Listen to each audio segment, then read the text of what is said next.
En l'an 496 avant Jésus-Christ, le roi de Wu, élu, envoya des troupes attaquer le royaume de Yue, mais il fut lourdement vaincu par le roi Gujian de Yue et blessé gravement avant de mourir. Sur son lit de mort, il demanda à son fils, Fushai, de venger sa mort. Fushai se souvint des dernières paroles de son père et s'entraîna sans relâche pour préparer une attaque contre le royaume de Yue. 2 ans plus tard, Fushai mena ses troupes à une victoire écrasante contre Gujian, qui fut encerclé et prêt à se suicider. Mais un conseiller nommé Wenzhong le convainquit de ne pas le faire, en disant « Un ministre de l'état de Wu nommé Boyi est cupide et lubrique. Nous pouvons envoyer des gens pour le soudoyer. » Gujian accepta cette suggestion et envoya Wenzhong porter les trésors pour soudoyer Boyi, qui promit d'aider Wenzhong à rencontrer le roi de Wu. Après avoir reçu les trésors, Wenzhong s'approcha du roi de Wu et dit « Le roi de Yue souhaite se rendre à vous et devenir votre sujet, pour vous servir.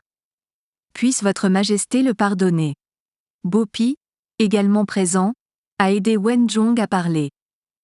Wu Zishu s'est alors opposé à haute voix. On dit souvent qu'il faut arracher les racines pour guérir la maladie. Gujian est rusé et réfléchi, Wenzhong et Fan Li sont intelligents et forts. Si vous les laissez partir cette fois, ils trouveront un moyen de se venger. Cependant, à ce moment-là, Fushai pensait que le Yue n'était plus une menace, alors il n'a pas écouté les conseils de Wu Zishu et a accepté la reddition de Yue, rappelant ses troupes à Wu. Après le retrait des troupes de Wu, Gujian est allé avec sa femme et Fan Li à Wu pour servir le roi de Wu, gardant des vaches et des moutons, finalement gagnant le cœur et la confiance du roi de Wu. 3 ans plus tard, ils ont été libérés et sont retournés dans leur pays. Une fois de retour, Gujian s'est consacré à renforcer son pays et à préparer sa revanche. Craignant de perdre sa volonté de vengeance en profitant d'une vie confortable, il dormait sur un tas de paille avec ses armes la nuit.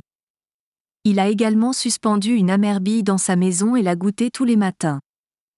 Les soldats à l'extérieur de sa maison lui ont demandé « Avez-vous oublié la honte des 3 dernières années ?»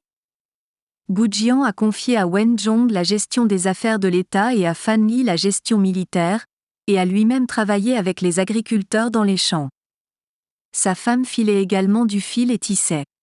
Ses actions ont touché les fonctionnaires et le peuple de Yue, et après 10 ans de lutte acharnée, le pays est devenu plus fort. En revanche, le roi de Wu, Fushai, a cherché à dominer les autres États sans considération pour le bien-être de son peuple. Il a également cru les mauvaises paroles de son ministre, Bopi, et a exécuté un homme loyal, Wu Zishu. Finalement, Fushai a réussi à devenir le dirigeant le plus puissant des différents États, mais à ce moment-là, le pays de Wu était en réalité en déclin. En l'an 482 avant Jésus-Christ, le roi de Wu, Fushai, mena personnellement son armée vers le nord pour lutter contre la principauté de Jin afin de devenir le seigneur des seigneurs. Pendant ce temps, le roi de Yue, Gujian, a profité de l'absence de l'armée de Wu pour lancer une attaque surprise et a vaincu les troupes de Wu en un seul coup, tuant le prince héritier Yu. Lorsque Fushai a appris la nouvelle, il a rapidement ramené son armée au pays et a envoyé une personne pour demander la paix à Gujian. Gujian a estimé qu'il ne pouvait pas anéantir Wu en un seul coup, donc il a accepté l'offre de paix. En 473 avant Jésus-Christ, Gujian a mené à nouveau personnellement son armée pour attaquer Wu.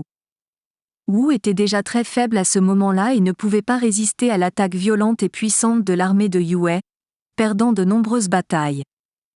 Finalement, Fushai a envoyé une nouvelle fois quelqu'un pour demander la paix à Gujian, mais Fan Li a fermement insisté pour détruire Wu. Fushai, ayant compris que la paix n'était pas possible, a regretté de ne pas avoir suivi les conseils de Wu Zishu. Il était très honteux et s'est suicidé en se poignardant. Ce conte rappelle aux gens de ne pas se laisser facilement abattre par les difficultés, car parfois se trouver dans l'adversité peut rendre une personne plus forte et courageuse, et peut également révéler son potentiel. Il faut apprendre à développer ses capacités dans les moments difficiles.